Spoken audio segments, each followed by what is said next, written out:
Bonjour tout le monde. Aujourd'hui, on va faire le cours la mécanique obstétricale ou bien le mécanisme de l'accouchement. D'accord? C'est des généralités, surtout c'est des termes que peut-être qui sont nouveaux pour vous, qu'il faut apprendre. D'accord?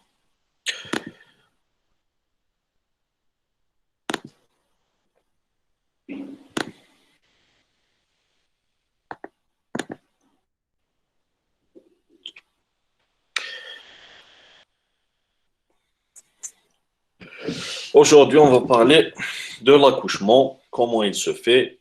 Après, on va faire les différentes présentations. D'accord? On va comprendre c'est quoi une présentation, c'est quoi une position, tous ces termes-là. Bien sûr, comme introduction, il faut savoir qu'on parle beaucoup plus du parturiente ou bien parturition. C'est du latin, d'accord, qui veut dire accouchement. L'accouchement normal, c'est l'ensemble de beaucoup de phénomènes, surtout des phénomènes physiologiques et bien sûr des phénomènes mécaniques. Bien sûr, le but, c'est de faire sortir ce fœtus-là hors des voies génitales féminines. Bien sûr, un accouchement à terme, c'est un accouchement qui se fait quand la grossesse a atteint les 37 semaines d'aménorrhée, voire plus, d'accord? Avant 37 semaines, même si c'est 36 semaines et 6 jours, bien sûr, l'accouchement, il est considéré comme prématuré. Comme après, il y a des prématurés légères et des grandes prématurités. D'accord? Ça, on va le faire dans le cours de l'accouchement, de la menace d'accouchement prématuré. Entre 37 et 42 semaines, c'est un accouchement qui est dit accouchement à terme. Et quand ça dépasse les 42 semaines, d'accord, c'est le dépassement de terme. Quand ça dépasse les 41 semaines, on considère que c'est une grossesse prolongée. Là aussi, on aura un cours de grossesse prolongée, de dépassement de terme. Bien sûr, quand tous les phénomènes de l'accouchement se passent d'une façon normale, on considère que l'accouchement, il est dit toxique. Et quand il y a un problème quelque part, on parle de dystocie. Les éléments qu'on a en présence lors de l'accouchement, ils sont trois. Bien sûr, on a un élément qui est statique et fixe, c'est le bassin. Je vous ai parlé quand on a fait le cours du bassin. Vraiment, c'est la flexibilité de ce bassin, elle est très très limitée, voire bien sûr nulle. Bien sûr, ce qui concerne le passage au niveau du bassin, on les considère comme les phénomènes mécaniques. D'accord? On a un élément mobile, c'est le fœtus. D'accord? C'est lui qui doit adapter par des mouvements ses dimensions pour, bien sûr, avoir un passage aisé au niveau du bassin. Bien sûr, on a un élément dynamique qui est très très important. Sans lui, on n'aura pas d'accouchement. C'est bien sûr la dynamique utérine. C'est les contractions utérines. D'accord? Bien sûr, l'utérus passé, contraction. Ils vont dilater le col. D'accord? Et bien sûr, faire sortir le fœtus vers l'extérieur. Pour le bassin obstétrical, on a fait le cours. C'est juste pour rappeler. On a bien sûr un plan où le fœtus va entrer, c'est le détroit supérieur. S'il vous plaît, soyez à l'heure, d'accord? Pour bien sûr éviter tout, euh,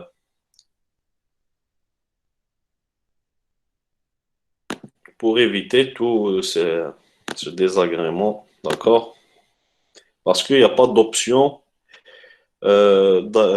pour ajouter les gens.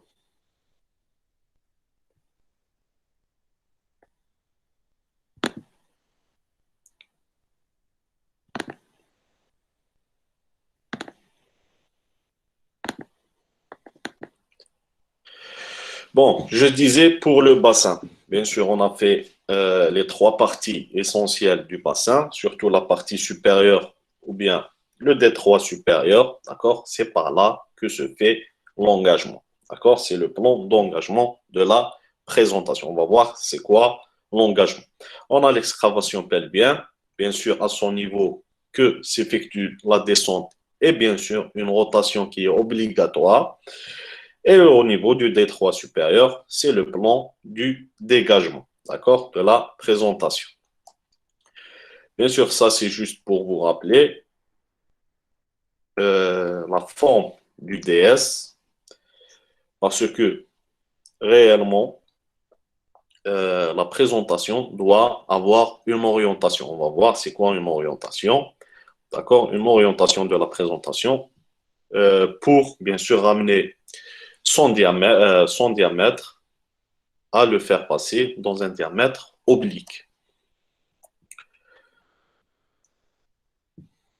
Ça, c'est dans l'excavation pelvienne. Bien sûr, on a dit descente, puis une rotation qui est obligatoire. D'accord? Bien sûr, pour le mobile fœtal, le fœtus doit adapter ces différentes parties aux dimensions de l'utérus et surtout aux dimensions du bassin, ce qui va nous donner la fameuse position. D'accord? Généralement, c'est quoi une position? C'est l'attitude que prend le fœtus pendant la grossesse. D'accord? Soit il va prendre une position longitudinale, soit verticale ou bien parfois oblique. Bien sûr, l'idéal, c'est la position soit la tête en bas, soit les fesses en bas. D'accord? C'est ce qui va nous donner la présentation après, pendant le travail. La présentation céphalique. Après, on a différentes présentations. D'accord? Et la présentation de siège. Bien sûr, quand il est oblique ou bien vertical, là, l'accouchement, il est impossible. Pour la position, c'est la conséquence de l'accommodation fœto-utérine. Il faut savoir que avant 4 mois de grossesse, cette position, elle est, elle n'est pas encore acquise. D'accord? Le fœtus se balade librement dans l'utérus. Alors, on a tendance à avoir, bien sûr, un changement de ces positions et bien sûr, elle reste indifférente. D'accord? Mais à partir du 4 au 5e mois, on a une tendance déjà à avoir une position longitudinale, soit la tête en bas ou bien la tête en haut. D'accord? Jusqu'au 7e mois, on peut avoir une présentation de siège, d'accord, qui est dite normale. Pourquoi normale? Parce que à partir du 7e mois, on peut avoir ce qu'on appelle une culbute, d'accord, du fœtus. Vu que la tête, après cet âge-là, elle va devenir plus lourde que le reste du corps. D'accord? Alors, on a tendance à avoir une culbute d'une façon que la présentation redevienne en céphalique. Bien sûr, si la culbute ne se fait pas, la position reste sur une position, le siège en bas. D'accord? Alors, on aura une présentation du siège lors du travail. Ça, c'est les positions. D'accord? Les différentes positions, bien la définition de la position du fœtus. Bien sûr, cette accommodation, généralement, il y a beaucoup de lois qui peuvent, surtout c'est des lois physiques, qui peuvent, bien sûr, nous expliquer ces différentes positions, d'accord? L'une qui est la plus correcte, bien sûr, c'est la loi de Pajon. Cette loi-là, elle vous dit que quand vous avez un corps solide, d'accord, qui contient un autre corps solide, vous avez un corps dans un corps. Bien sûr, si ce contenant, d'accord, il est siège alternatif de mouvement, là, dans ce cas-là, c'est l'utérus, d'accord.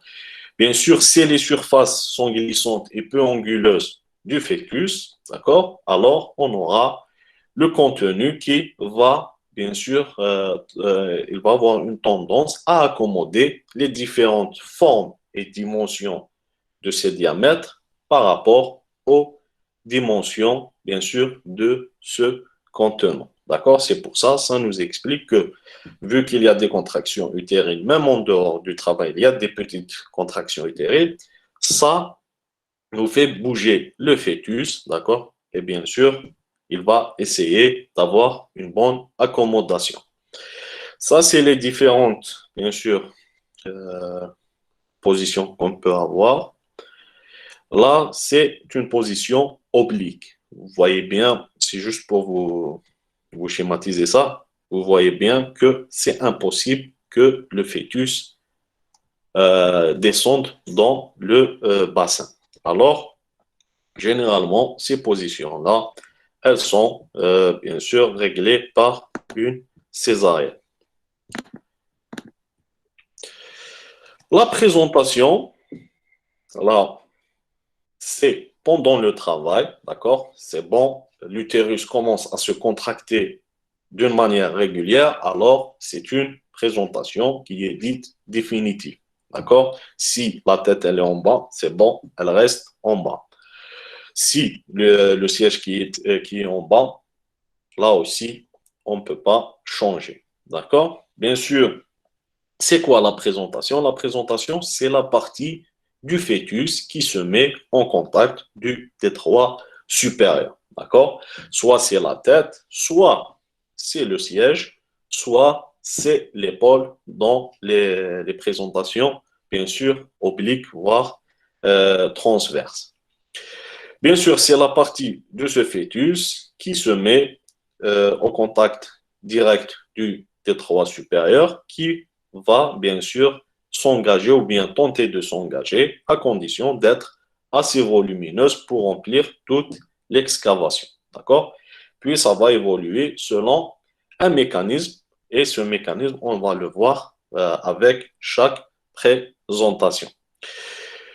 Pour dire, bien sûr, pour dire c'est quoi comme présentation, on doit avoir un repère. Ce repère-là, bien sûr, c'est la partie anatomique du fœtus qui est utilisée pour définir ou bien reconnaître cette présentation. D'accord? Là, bien sûr, vous avez beaucoup de différentes présentations, d'accord? Surtout quand on a une présentation céphalique. Par exemple, si c'est le siège, le repère, c'est le sacrum, d'accord? Quand on fait le toucher, on touche le sacrum, alors on se dit que c'est une présentation de siège.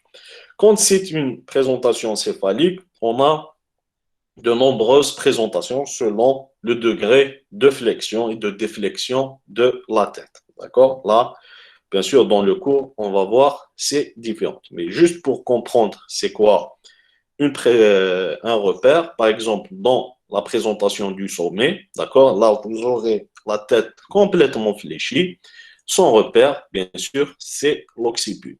Quand vous faites votre toucher, vous allez rechercher ce repère-là pour dire, voilà, on est sûr, c'est une présentation du sommet.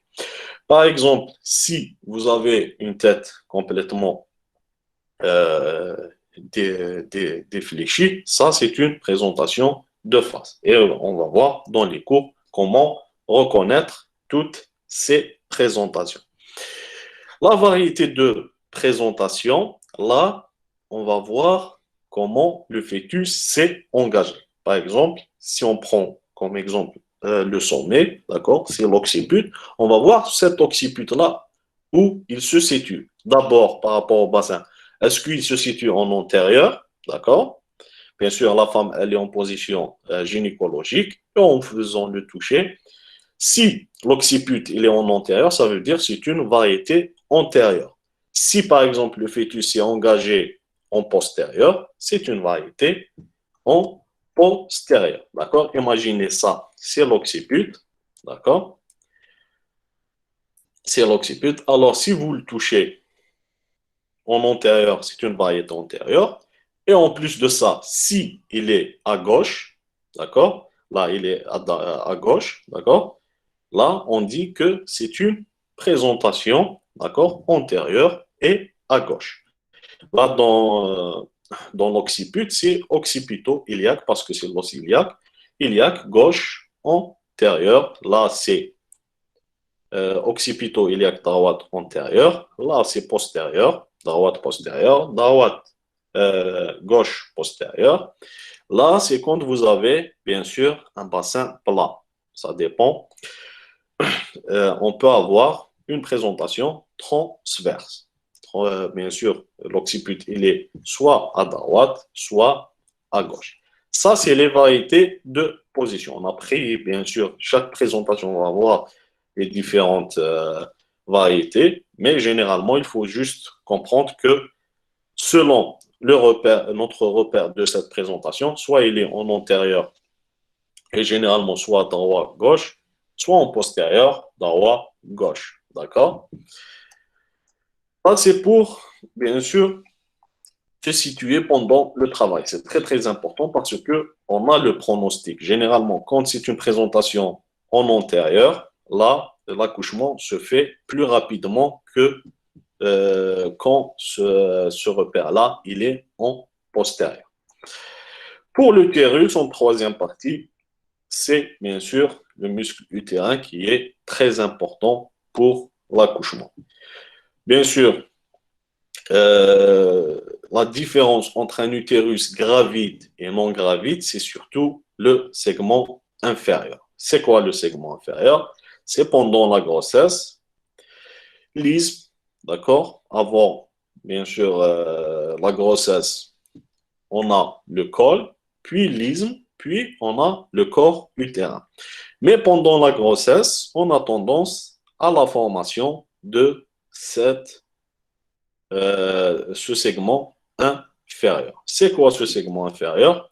Bien sûr, c'est une formation qui se développe à partir de l'isthme. C'est l'isthme qui va se transformer en ce segment inférieur. Il va s'amincir et essayer d'épouser la forme de la présentation. D'accord?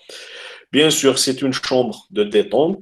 Il va assouplir les contractions utérines qui vont arriver au col utérin pour permettre à ce col-là de se raccourcir et surtout de se dilater. Parce qu'on aura besoin d'une dilatation complète du col pour permettre la sortie du bébé. Et on a le col.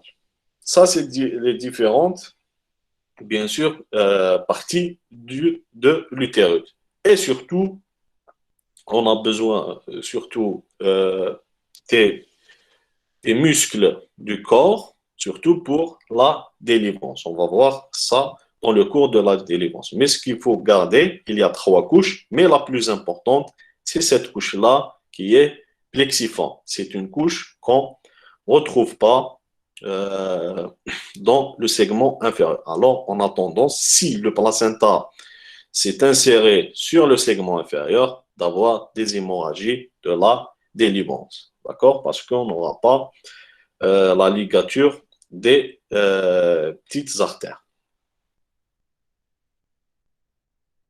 Bien sûr, l'utérus est un moteur de l'accouchement. Il a deux particularités. Les particularités des contractions utérines. On a des forces toniques permanentes qui sont, bien sûr, le tonus de base de l'utérus. D'accord? C'est lui qui va avoir une utilité pour, bien sûr, garder cette grossesse en place. Et bien sûr, on aura besoin de ces contractions, de ces forces toniques dans le postpartum. C'est elles qui vont, bien sûr, rétracter l'utérus et on va avoir un bon globe utérin qui est très, très important. Sinon, on aura une hémorragie de la délivrance. Les forces paroxystiques, bien sûr, c'est les forces qui vont apparaître pendant le travail. D'accord? Elles vont débuter progressivement au début du travail. Elles sont bien sûr espacées, puis quand l'expulsion approche, là, on a tendance bien sûr à avoir des contractions très très rapprochées. Là, c'est les différents types de contractions qu'on a au niveau de l'utérus. Et généralement, ces contractions qu'on a bon, aux environs de 35 36 semaines, on les appelle les contractions utérines de Braxton Hicks. La femme, elle va parfois ressentir des contractions utérines, mais ce n'est pas des contractions de travail. D'accord? Elles sont très espacées et elles ne durent pas. Elles ont une durée, bien sûr, une petite durée par rapport aux contractions du travail. Bien sûr, les contractions utérines du travail, elles ont pour caractère d'être douloureuses, intermittentes et surtout rythmées, séparées par des phases de repos entre deux contractions, bien sûr, qui doivent dépasser au moins 3 fois la durée de la contraction utérine. D'accord? Généralement, on n'a pas une contraction utérine, d'accord? L'utérus va bien sûr se contracter et se relâcher. Et ce relâchement-là, il a une durée 3 fois plus que la durée de la contraction utérine. D'accord? Puis, bien sûr, elles sont totales et progressives dans leur installation et disparition, ainsi que dans leur intensité et leur durée. Ça dépend de la phase du travail. Quand, bien sûr, on a tendance à évoluer dans le travail, les contractions utérines, d'accord, elles sont plus importantes et durent et ils ont une durée plus importante. Par exemple, si on arrive à 8 cm de dilatation, les contractions, elles durent plus, d'accord, et elles ont un rythme plus élevé que quand on était à 3 voire 4 cm. D'accord? Pour le déroulement de l'accouchement, comment se déroule l'accouchement? Bien, on a beaucoup d'associations d'événements. C'est surtout, on associe des événements euh, qui sont dits des phénomènes dynamiques, plastiques et surtout des phénomènes mécaniques. Pour les phénomènes dynamiques, d'accord, le plus important, c'est d'avoir une dilatation du col. La dilatation du col, c'est comme ça qu'on reconnaît qu'une femme, d'accord, est en travail. Quand vous avez des contractions utérines avec des modifications cervicales, on a tendance à avoir le col qui commence à se raccourcir, puis se dilater. Bien sûr, commence avec le début du travail et se termine avec la dilatation complète. Généralement, on doit avoir la disparition de tout le col pour avoir une expulsion. D'accord? Cette dilatation se fait sous l'effet des contractions utérines précédées par deux phénomènes essentiels. Quels sont ces phénomènes? C'est surtout l'ampliation du segment inférieur. Le segment inférieur va bien sûr épouser parfaitement, d'accord, la présentation. Il doit être très très fin. Si il est épais, généralement on peut se dire que la présentation n'a pas été bien accommodée par rapport à l'utérus. D'accord? Si, par contre, c'est très, très fin, ça veut dire que le segment inférieur s'est bien formé et il a bien épousé la forme de la présentation. D'accord? Et bien sûr, son amincissement aide beaucoup à la transmission des contractions utérines du corps, d'accord, et pour qu'elles agissent au niveau du corps. Parce que le but des contractions utérines au début, c'est de nous raccourcir le corps et de le dilater. D'accord? Après, le deuxième, c'est l'effacement du col. D'accord? L'effacement du col, bien sûr, qui va s'intégrer au reste de l'utérus. On va avoir la disparition complète du col utérin. Bien sûr, ce raccourci s'amincit, perdant son relief pour s'intégrer dans l'épaisseur du segment inférieur. D'accord? Là, par exemple, vous avez le, le col qui s'est complètement raccourci, puis il va bien sûr commencer à se dilater. Là, on le voit bien. D'accord? Bien sûr, ce phénomène, il est constaté chez la primigeste, la primipare. On a tendance à avoir une disparition, d'accord, avant que le col commence à se dilater. On a bien sûr tendance à avoir, qu'il se dilate, d'avoir un raccourcissement avant de col, jusqu'à ce qu'il est plus possible de le toucher. Puis on va avoir une dilatation. Chez la multipare, celle qui a eu beaucoup d'accouchements, on a tendance à avoir les deux phénomènes en même temps. On a un raccourcissement et en même temps, on a une dilatation. D'accord? Et à l'examen, bien sûr, on doit examiner quand une femme elle est en travail au début, on peut examiner chaque heure. Chaque heure, on va vérifier la dilatation. D'accord? Et après, bien sûr, si elle arrive à une dilatation plus de 5 cm, on a tendance à l'examiner chaque une demi-heure. D'accord? Là, bien sûr, quand vous avez un doigt qui peut, bien sûr, rentrer, d'accord? Là, c'est environ 1,5 cm, d'accord? Mais on parle de dilatation, un doigt. Deux doigts, c'est presque 2 à 3 cm, d'accord? Puis quand on a tendance à avoir une dilatation plus de deux doigts, on ouvre comme ça les doigts et on estime combien est la dilatation, d'accord? Généralement, c'est facile quand on est habitué à faire le toucher. Et quand vous avez une dilatation complète, c'est environ 10 cm. D'accord? Complète, ça veut dire on n'a plus de col. Il s'est effacé complètement. Et là, normalement, on devrait avoir le début de la sortie du fœtus. Bien sûr, ça, j'en ai parlé. L'effacement précède toujours la dilatation chez la primipare. Et bien sûr, chez la multipare, il se fait simultanément. Là aussi, c'est un schéma de surraccourcissement et effacement. Bien sûr, la première conséquence de la dilatation, c'est la formation de la poche des os. D'accord? Parce que vous aurez tout l'eau tout le liquide amniotique que vous avez, quand on aura une dilatation, il y a la formation de cette petite poche. Cette petite poche, on l'appelle la poche des os, d'accord? Soit on peut la garder, soit on peut la rompre et elle peut se rompre spontanément, d'accord? Pourquoi on appelle bon, cette poche-là, elle a bien sûr un effet protecteur, surtout euh, du fœtus, et bien sûr, elle a un effet aussi pour la dilatation. Bien sûr, là, il faut différencier les choses, d'accord, par rapport à cette poche des os.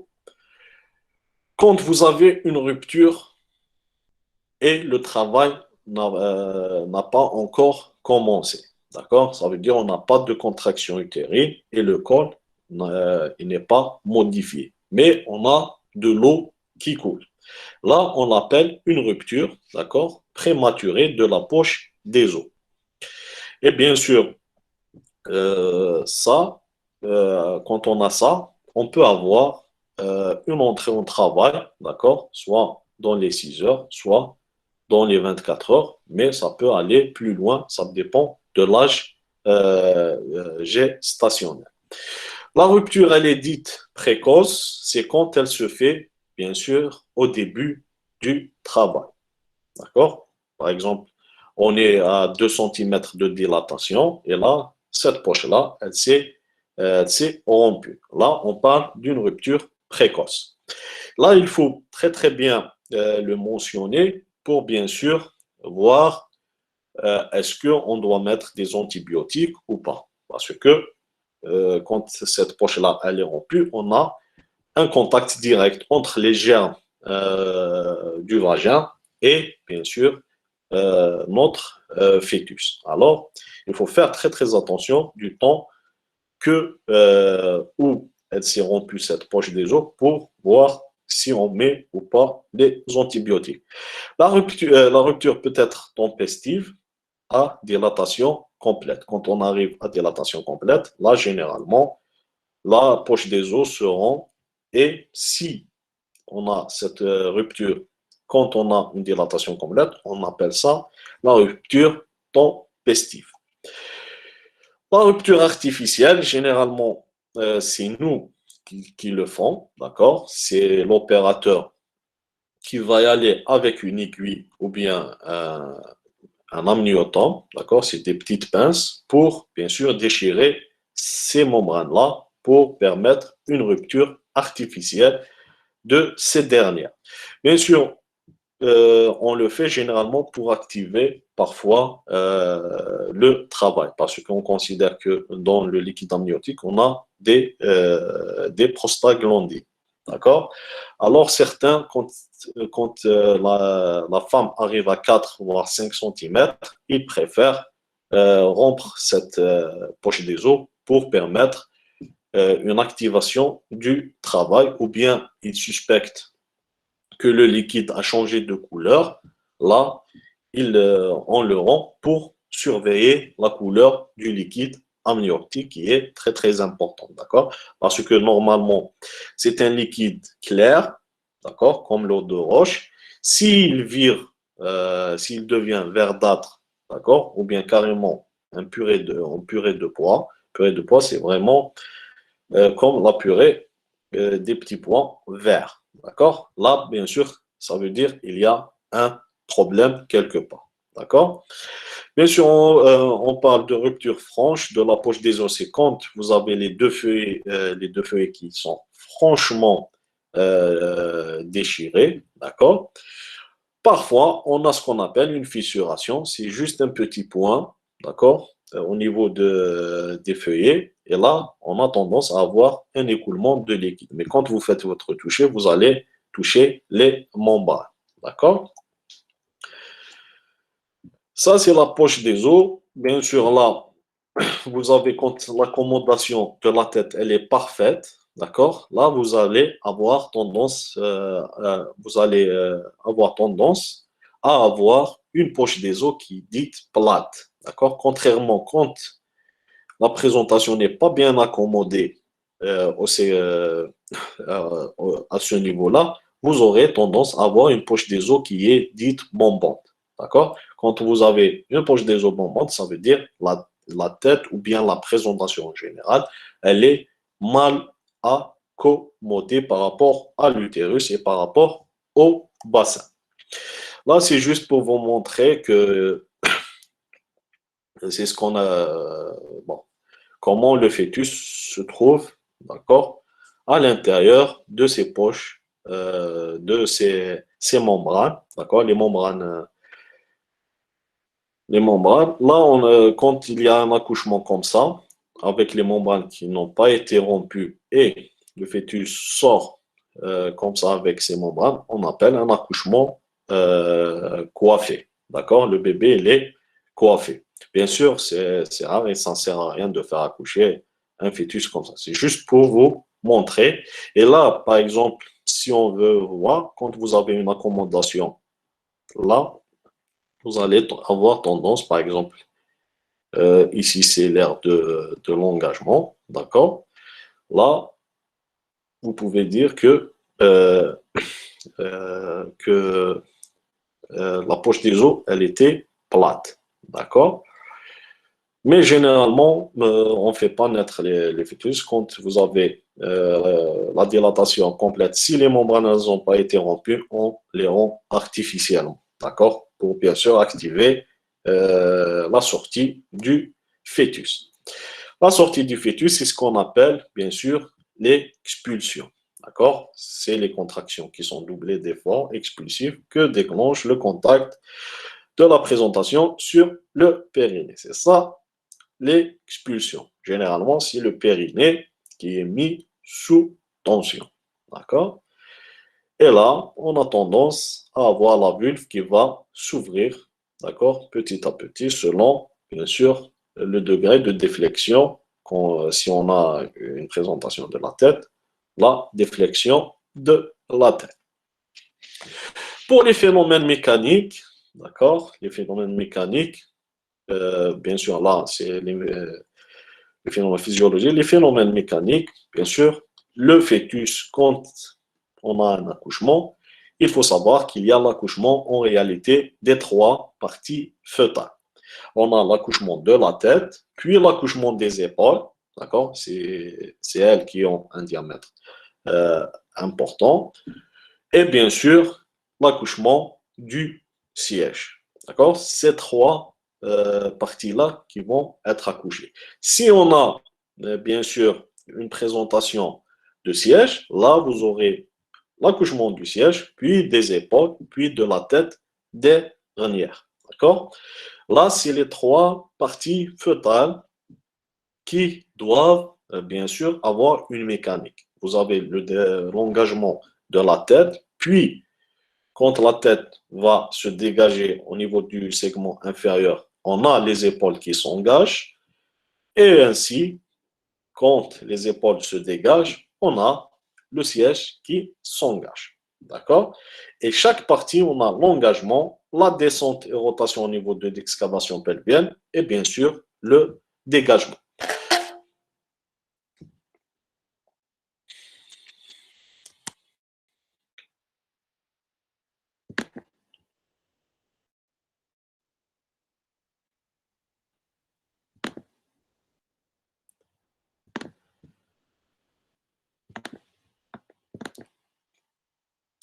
Pour la tête, on va parler de l'engagement. C'est quoi l'engagement? L'engagement, c'est le franchissement par la plus grande circonférence de la présentation du plan du détroit supérieur. Et bien sûr, elle est précédée par deux phénomènes qui sont l'orientation et l'amoindrissement. Là, bien sûr, vous avez la tête, d'accord? Pour s'engager, la tête, elle doit bien sûr rentrer dans le détroit supérieur. Et c'est quoi le phénomène d'orientation? Ça veut dire qu'elle va essayer de coïncider le diamètre de sa présentation, d'accord? Par exemple, dans le sommet, on a ce diamètre-là que, bien sûr, la tête, le fœtus doit orienter dans le bassin pour lui permettre de rentrer. En plus de cette orientation, on a ce qu'on appelle l'amoindrissement. D'accord? L'amoindrissement, c'est bien sûr d'essayer d'avoir un diamètre le plus petit possible pour faciliter la progression de cette présentation et bien sûr s'engager plus facilement. D'accord? Par exemple, dans le sommet, je vous donne l'exemple du sommet. Vous avez bien sûr le diamètre qui est très important. D'accord? C'est le diamètre entre l'occiput, d'accord, et bien sûr le front. Là, c'est un diamètre qui est très important. Alors la tête, qu'est-ce qu'elle va faire? Le fœtus, qu'est-ce qu'il va faire? Il va fléchir encore plus la tête pour bien sûr ramener le sous-occipito bregmatique ici de 9,5 cm. Ça veut dire qu'il a gagné 2 cm en faisant cet amoindrissement. D'accord? Bien sûr, les deux généralement se font euh, simultanément, ou bien on a une orientation, puis on a un amoindrissement. D'accord? L'orientation, c'est généralement dans un diamètre oblique. Là, bien sûr, j'ai pris euh, juste un exemple.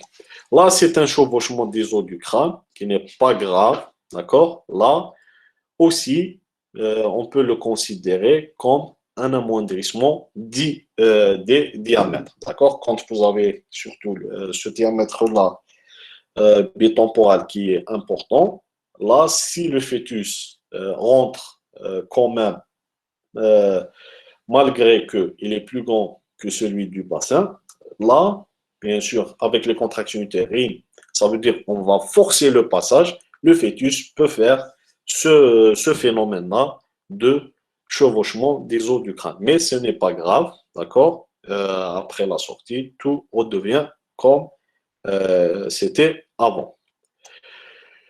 Bien sûr, l'engagement se fait selon l'axe du DS, d'accord? Cet axe-là, il est ombilico-coccygien, d'accord?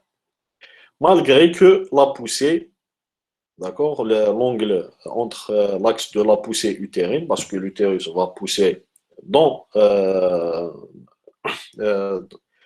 dans cet axe-là, on a quand même une différence, d'accord, de 30 à 50 degrés. Alors, pour faire coïncider les deux, les deux axes-là, d'accord, parfois, on demande à la malade soit de s'accroupir et de pousser, d'accord, s'accroupir par terre et de pousser, ou bien on lui demande de faire une hyperflexion de ses cuisses, d'accord? Et là, on va avoir tendance à avoir un angle, d'accord, plus petit que ça. Alors, ça nous permet de faciliter l'engagement. Bien sûr, ça, si n'est pas engagé. Pour, bien sûr, faire le diagnostic de l'engagement, c'est très, très important pour un accoucheur. D'accord? Parce que si vous ne faites pas le diagnostic d'engagement et vous laissez la femme traîner, vous pouvez avoir des problèmes, soit une souffrance fœtale, soit euh,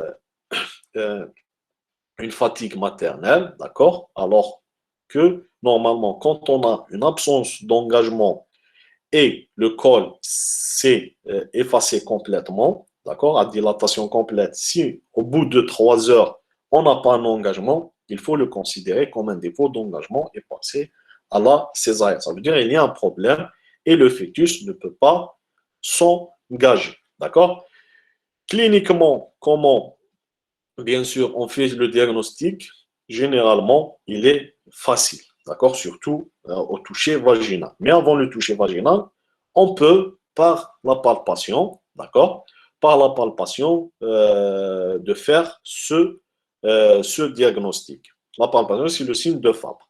On va palper au-dessus de la symphyse pubienne. On va essayer de palper l'épaule du fœtus. D'accord? Si cette épaule-là dépasse 7 cm par rapport entre l'acromion et la symphyse pubienne, là, il y a absence d'engagement. Si, bien sûr, elle est inférieure à 7, là, on a un engagement. 7 cm, c'est environ 4 doigts, d'accord? On va palper le, entre le bord supérieur de la symphyse pubienne et l'acromion du fœtus. Ça, le signe de Fabre. Au toucher vaginal, là, généralement, qu'est-ce qu'on fait? On va essayer d'aller vers la deuxième vertèbre sacrée, la S2. Si on arrive à rentrer les doigts aisément, là, bien sûr, on est sûr que ce n'est pas un engagement. Mais si vous butez contre la présentation, là, au contraire, il y a engagement. D'accord? La tête, elle s'est engagée. Et bien sûr, on peut bien sûr céder des épines sciatiques. D'accord? Si, euh, si la présentation, elle dépasse, bien sûr, cette ligne qui est entre les deux épines, d'accord, deux épines sciatiques, là, on se dit qu'il y a un engagement. Si par contre, elle est au-dessus, là, il y a absence d'engagement, d'accord, comme ceci. Là, c'est les épines, et on va voir euh, comment la tête elle est. Si elle est au-dessus, c'est bien sûr, il y a absence d'engagement. Si elle est en dessous, là, il y a un engagement. Là, le signe de phare à bœuf. La deuxième paire sacrée, elle est là, d'accord? Si on allant vers la deuxième paire sacrée, on ne bute pas sur la présentation, là, bien sûr, euh, il y a absence d'engagement. Si on bute sur la tête, là, il y a un engagement. Ça, c'est les signes cliniques. Il y a certains, bien sûr, si on a la présence d'écho dans la salle d'accouchement, qu'est-ce qu'ils font? Ils mettent la sonde sur le périnée et ils calculent la distance entre la présentation et cette sonde-là. Si, bien sûr, ça dépasse les 6 à 7 cm, il y a absence d'engagement. Si c'est inférieur, il y a engagement. Ça dépend de la distance. Quand on a un engagement, on a soit un engagement 5 litres ou bien un engagement à 5 litres. Qu'est-ce que c'est un engagement 5 litres? Ça veut dire les deux bosses pariétales, elles rentrent ensemble dans le bassin. Par contre, si le fœtus doit bien sûr faire des mouvements de la tête en battant de cloche, là, on dit que l'engagement, il était à 5 litres. Ça veut dire que les diamètres, ils sont limites, d'accord? Et on a eu besoin que le fœtus fasse ces mouvements-là pour permettre une entrée dans le bassin, d'accord? Bien sûr, dans l'engagement, il faut savoir qu'il y a 4 aires d'engagement. Soit ils sont centrés par le diamètre oblique droit ou gauche, soit par le diamètre transverse, quand on a un bassin petit, soit, bien sûr, il est centré par le diamètre antéro-postérieur quand on a un bassin anthropoïde. C'est quoi tout ça? L'aire d'engagement, généralement, le fœtus prend soit l'oblique gauche, soit il prend l'oblique droit. D'accord? Soit il rentre comme ça, soit il est en postérieur, en antérieur, mais l'aire d'engagement, d'accord, il est oblique. Si on a tendance à avoir un bassin qui est plat, d'accord, le PRP, il est diminué et le transverse médian, il est grand, là, il va essayer d'avoir ce diamètre-là dans l'aire transversale. D'accord? Ou bien en antérieur, là, quand vous avez un PRP qui est très grand et le médian qui est amoindri. Alors, on a tendance à avoir un engagement en antéro-postérieur. Ça veut dire qu'il va prendre ce diamètre-là. C'est là les différents, d'accord? Soit oblique, gauche ou droit, antéro-postérieur ou bien transverse. C'est les quatre, bien sûr, les 4 aires d'engagement qu'on peut avoir. Mais le plus souvent, c'est bien sûr en oblique. D'accord? La descente et la rotation, il faut savoir que la descente est obligatoire et doit s'accompagner d'un changement d'axe de progression de la présentation qui de ombilico-coccygien va devenir anneau vertébral. Vous avez un engagement. Dès que la présentation entre dans le bassin, d'accord, elle doit bien sûr descendre et tourner. Et là, on a deux axes, d'accord? L'axe ombilico-coccygien qui est là, qui va devenir bien sûr vertébro-anal. Ici pour sortir. Bien sûr, il y a une rotation intrapelvienne de la présentation. Le repère de la présentation oblique antérieure ou bien postérieur, d'accord, devient médian sous la symphyse pubien. Cette rotation, elle est de 45 ou bien de 135, ça dépend. Est-ce qu'elle se fait en avant ou bien en arrière, d'accord? Là, vous avez le fœtus qui va rentrer, d'accord? On a dit qu'il va prendre l'oblique droit ou bien l'oblique gauche. Mais quand il arrive dans l'excavation, il doit tourner. Si par exemple, il tourne de 45 degrés, ça veut dire son occiput va se retrouver en antérieur. Si par contre, il tourne de 135 degrés, il va se retrouver en arrière. L'occiput va se trouver en contact du sacrum. D'accord? Généralement, la descente et la rotation se font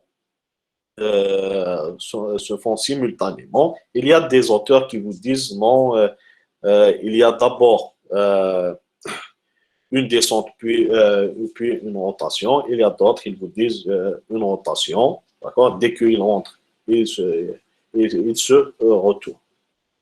Mais bon, dans tous les cas, il faut savoir qu'il y a une descente et rotation qui est obligatoire. Sinon, on ne pourra pas faire sortir la tête. Là, c'est schématisé très bien, d'accord?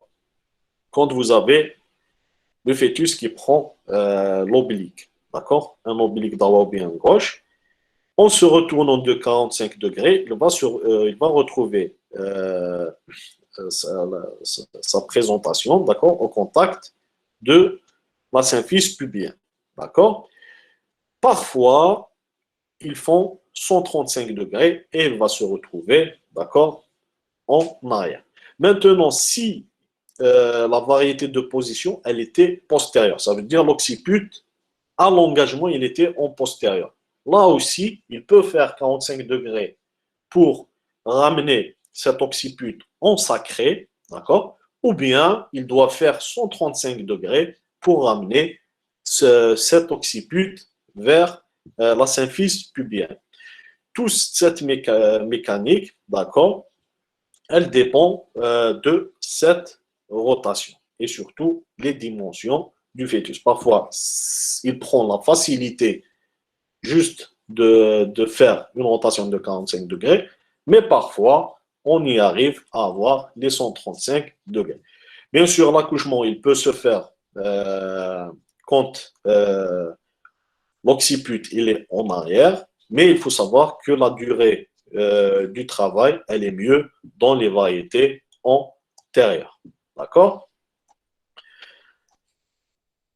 Bien sûr, ça, c'est juste des schémas pour vous aider à comprendre. Mais généralement,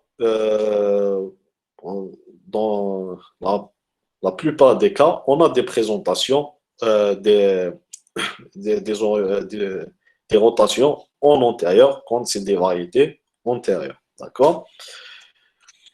Bien sûr, pour expliquer toutes ces rotations, il y a beaucoup de théories. D'accord? Mais je ne vais pas vous embrouiller avec tout ça. C'est juste qu'il y a des auteurs qui pensent que les releveurs de l'anus, d'accord? Ils ont le fœtus s'appuie sur eux et il fait cette rotation. Mais généralement, on ne sait pas qu'est-ce qui fait ce mouvement-là du fœtus, d'accord? Bien sûr, au total, pour qu'une présentation descende dans le bassin, elle doit tourner. Pour qu'une présentation tourne en avant, elle doit être fléchie et accompagnée d'une dynamique utérine suffisante. Et par ailleurs, les postures maternelles doivent être adaptées à la mécanique obstétricale. Pour le dégagement, en dernier, c'est le franchissement du détroit inférieur. Bien sûr, le repère de la présentation étant fixé sous la symphyse pubienne, qui est utilisée comme charnière. Là, dès que le fœtus arrive au détroit inférieur, il va utiliser cette charnière-là. D'accord? Il va s'appuyer pour, bien sûr, défléchir sa tête et sortir peu à peu de l'orifice vulvaire. D'accord? On a apparition, bien sûr, du sommet, puis du front, puis du menton. D'accord? Et là, ça nous signe le dégagement de la tête. Bien sûr, l'expulsion s'accompagne de l'ampliation du périnée antérieur, puis du périnée postérieur et d'une horizontalisation de la vulve. Là, c'est quand vous avez la tête qui a tourné de 135 degrés ou bien 45 degrés, mais elle était en variété postérieure. Là, bien sûr, le dégagement, il a tendance à solliciter, bien sûr, le périnée postérieur. Alors, dans ces cas-là, on peut avoir, bien sûr, des déchirures très graves à ce niveau-là. Alors, généralement, on fait une épisiotomie pour éviter d'avoir des lésions. D'accord? Là aussi, on a l'utilisation du périnée postérieur surtout, qui est très très sollicité, d'accord? Et on a tendance de même d'avoir une déflexion de la tête fœtale. Bien sûr, ça c'est une image dommage, vous n'allez pas faire des stages en salle d'accouchement. Ça aurait été très bon. Vous allez récupérer quand vous serez interne. c'est bien de voir un accouchement, comment il se passe. Là, c'est pour la tête. Pour les épaules, généralement, vous devinez bien si la tête elle a pris un oblique droit, les épaules, elles vont prendre un oblique gauche, contraire. D'accord? Parce qu'elles sont perpendiculaires. Bien sûr, l'amoindrissement, il est facile. D'accord? Les épaules s'amoindrissent facilement pour avoir un diamètre biacromial de 9,5 cm. La descente et rotation, l'épaule descend et tourne comme la tête de 45 degrés ou bien de 135 degrés. Bien sûr, le but, c'est de placer, euh, c'est d'avoir l'épaule sous la symphyse pubienne, une des épaules sous la symphyse pubienne, et là, elle va s'appuyer, d'accord?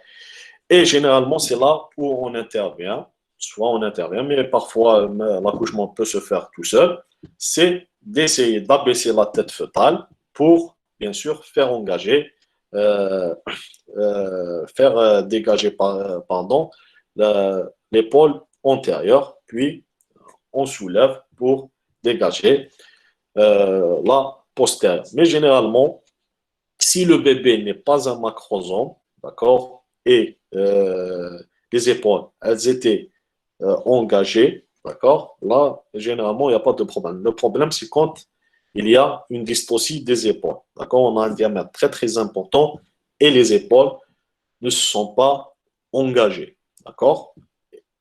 Et là, on a la tête qui est sortie et les épaules qui sont coincées au détroit supérieur. Là, c'est un peu grave. Il faut faire des manœuvres pour dégager ces épaules-là. Mais généralement, quand les épaules s'engagent, le dégagement, il est facile. Là aussi, c'est les deux gestes qu'on fait, d'accord? Abaisser la tête pour dégager l'antérieur et la soulever pour dégager la postérieure. Pour le siège, généralement, le siège, l'accouchement, il se fait très facilement. D'accord? Le diamètre de l'engagement, c'est le diamètre pétrocontérien. D'accord? Généralement, il prend celui que les épaules ont pris, s'engage et descend et se dégage assez facilement. D'accord? Bien sûr, quand il s'agit d'une position céphalique. Dans la présentation de siège, on va voir les difficultés. Les présentations du siège, la progression, elle se fait de façon contraire. D'accord? On a d'abord le siège qui s'engage, puis au dégagement du siège, on a les épaules qui s'engagent, et au dégagement des épaules, on a la tête qui s'engage. Pour la présentation de l'épaule, elle est incompatible avec l'accouchement par les voies naturelles. D'accord? C'est impossible. Si vous laissez l'accouchement de la présentation de l'épaule ou bien transverse, là, vous allez avoir des catastrophes. D'accord? Surtout maternelles. Après l'accouchement du bébé, elle vient la délivrance. La délivrance, c'est quoi? On va faire le cours de délivrance. Alors, juste grosso modo, c'est le troisième temps de l'accouchement, c'est la sortie du placenta et des annexes. Bien sûr, on a d'abord le décollement du placenta, puis quand il se décolle, il va migrer, d'accord, l'utérus vers le segment inférieur, puis il va être expulsé, d'accord. On va faire le cours, on va bien expliquer la physiologie et tout du la délivrance. Puis euh,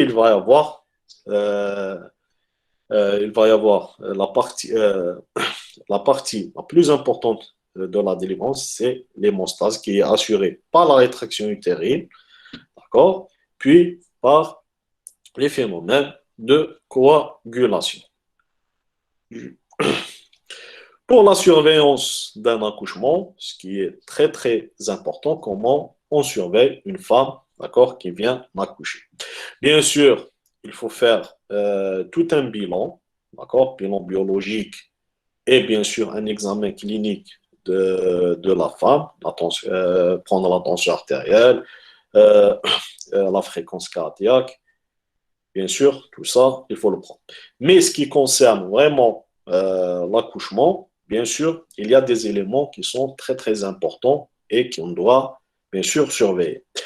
Les premiers, le premier de ces éléments, c'est les contractions utérines. On doit voir est-ce que les contractions utérines elles sont présentes, est-ce qu'elles sont efficaces. D'accord?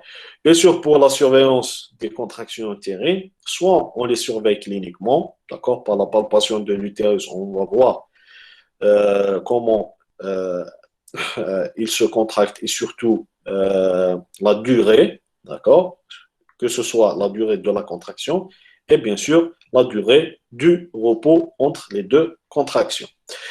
Bien sûr, l'idéal, c'est d'avoir une tocographie. C'est quoi une tocographie? Vous avez cet appareil-là, d'accord? C'est, bon, on l'appelle communément l'appareil ERCF, de l'enregistrement du rythme cardiaque fœtal, mais il faut savoir qu'il y a une sonde pour le rythme cardiaque fœtal et une sonde de tocographie pour, bien sûr, enregistrer les contractions utérines. Bien sûr, celle qui va être responsable de l'enregistrement du rythme cardiaque fœtal, on doit la mettre sur l'air cardiaque fœtal, et celle qui est responsable de faire l'enregistrement des contractions utérines, on la met généralement au niveau du fond utérin. D'accord? Bien sûr, là, on aura un enregistrement, d'accord, comme ça, soit sur l'appareil, soit on l'imprime en même temps sur du papier. Là, vous avez le rythme cardiaque fœtal. Le rythme cardiaque fœtal, normalement, il est entre 120 et 160 battements par minute, d'accord? Et on doit avoir cette variabilité et beaucoup de caractères qu'on verra quand on fera, je ne sais pas, normalement c'est DTD, mais on verra. Et les contractions utérines, d'accord, c'est enregistré ici. Là, vous allez avoir un rythme de base, d'accord? Et bien sûr, quand il y a des contractions utérines, on a un enregistrement comme ici, d'accord? Et là, on va voir la durée et surtout la durée du repos. Parce que s'il n'y a pas un repos, ça veut dire qu'on a une hypertonie de l'utérus, qui est mauvaise. Le deuxième élément à surveiller, c'est la dilatation, c'est l'effacement et la dilatation du corps. Bien sûr, pas le toucher vaginal. Il faut savoir que il faut avoir bien sûr pratiqué, avoir pratiqué pour bien sûr reconnaître les dilatations. Parce qu'il y a beaucoup de gens vraiment qui ne maîtrisent pas le toucher vaginal pour apprécier l'effacement et la dilatation. Bien sûr, à la première phase qui est dite phase de latence, cette phase-là, elle va du début du travail jusqu'à 4 cm. Il faut savoir que pendant cette phase-là, on a une lenteur, d'accord? Généralement, on a une dilatation qui est de 1 cm généralement par heure. Mais ça peut aller jusqu'à 2 heures. Ça dépend si c'est une primée ou bien si c'est une multipart. Après ces 4 cm, là, elle vient la phase active, qui est bien sûr une phase très rapide par rapport à la phase de latence. Là, bien sûr, on doit mentionner sur la feuille de surveillance, qui est, bien sûr, c'est un diagramme et qui est appelé le partogramme. Je vais vous montrer cette feuille-là. Quand vous faites à chaque fois l'examen, il faut mentionner l'heure et le toucher euh, pour bien sûr surveiller cet accouchement-là. La durée du travail, il faut savoir qu'elle dure environ 12 heures chez la primée et elle est inférieure généralement à 7 heures chez la multipart. D'accord? Là, bien sûr, c'est l'évolution des phases, d'accord? Et on voit bien la dilatation, d'accord? Surtout chez la multipare, vraiment, c'est très, très rapide. Surtout quand vous avez à l'arrivée de la phase active chez la multipare, vraiment, maximum 2 heures. Chez la nullipare, ça peut aller, d'accord? Plus cette phase active, je parle de la phase active, elle peut aller jusqu'à 4 heures, d'accord? C'est presque le double. L'autre, bien sûr, élément à surveiller, c'est la poche des os. D'accord? Elle a un rôle de dilatation, je vous ai dit, d'amortisseur et surtout de protection. D'accord? Si elle se rompt, cette protection, elle peut être rompue. Si vous avez une poche des os, d'accord, qui est rompue de plus de 6 heures, vous n'avez pas encore un accouchement, là, nous, on préfère mettre des antibiotiques. D'accord? Pour, bien sûr, éviter une infection. La poche des os, si elle est rompue, là, il faut surveiller le liquide amniotique. D'accord? Et on va voir dans la vitalité fœtale la couleur du liquide amniotique. Bien sûr, on doit prendre les BCF, les bruits du cœur fœtal, soit avec avec un stéthoscope obstétrical, ou bien avec l'enregistrement si on a un appareil de RCF. Les AMAF, c'est les mouvements actifs fœtaux. D'accord? C'est important. C'est la femme qui va vous dire est-ce que le fœtus bouge ou pas. D'accord? Généralement, il ne faut pas avoir une absence des AMAF. D'accord?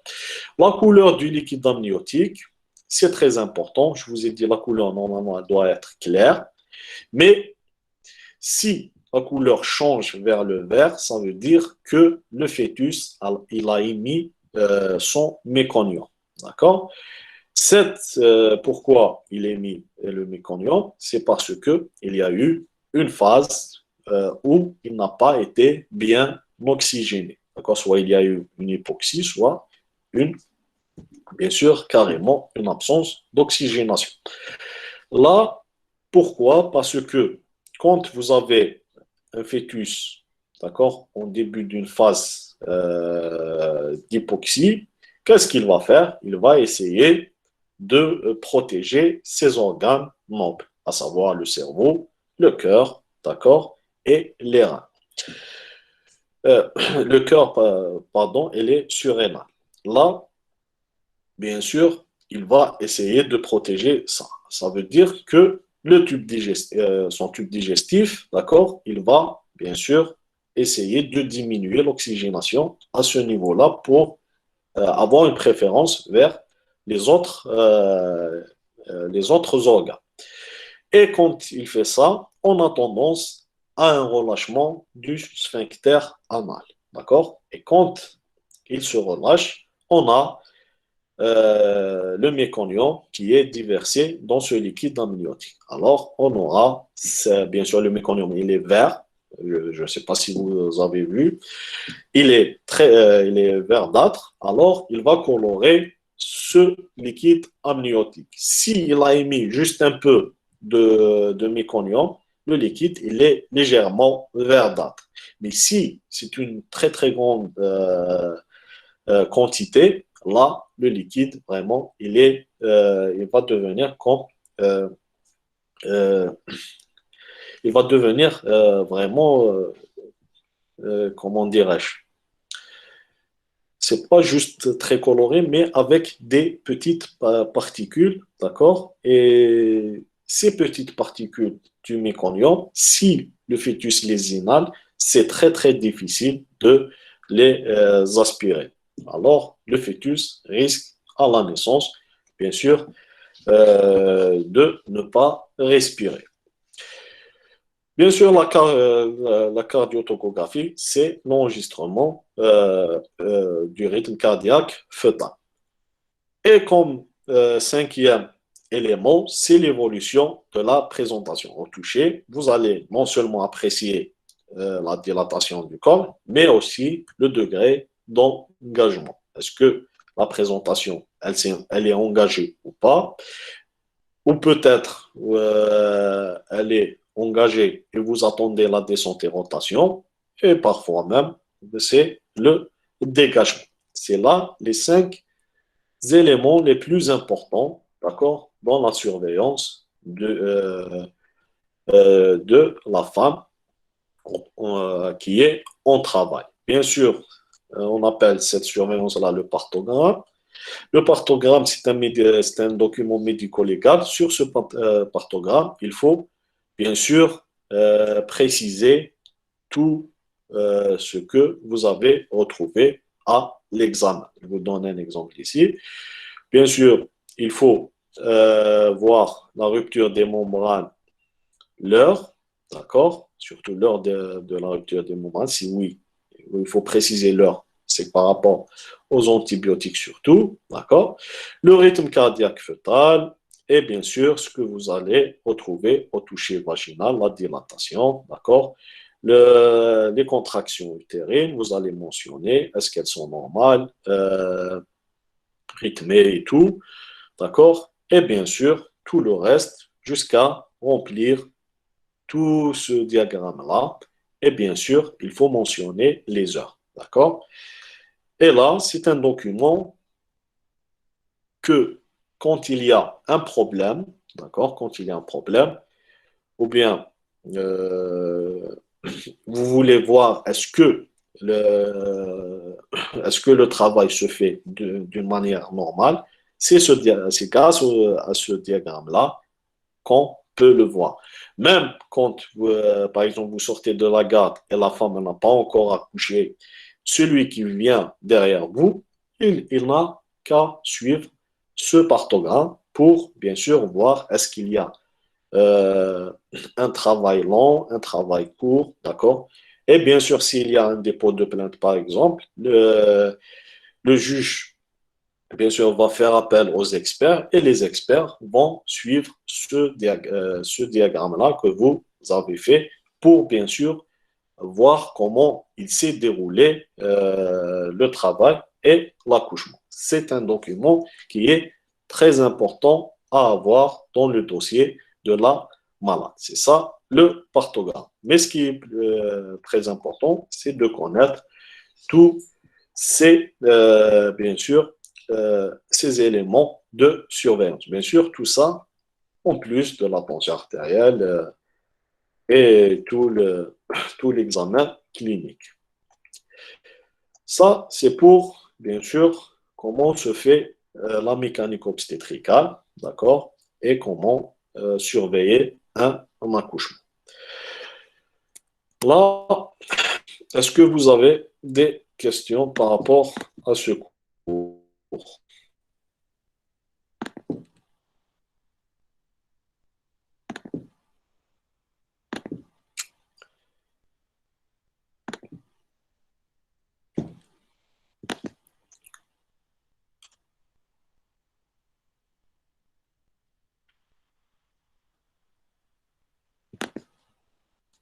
Bon, on arrête l'enregistrement.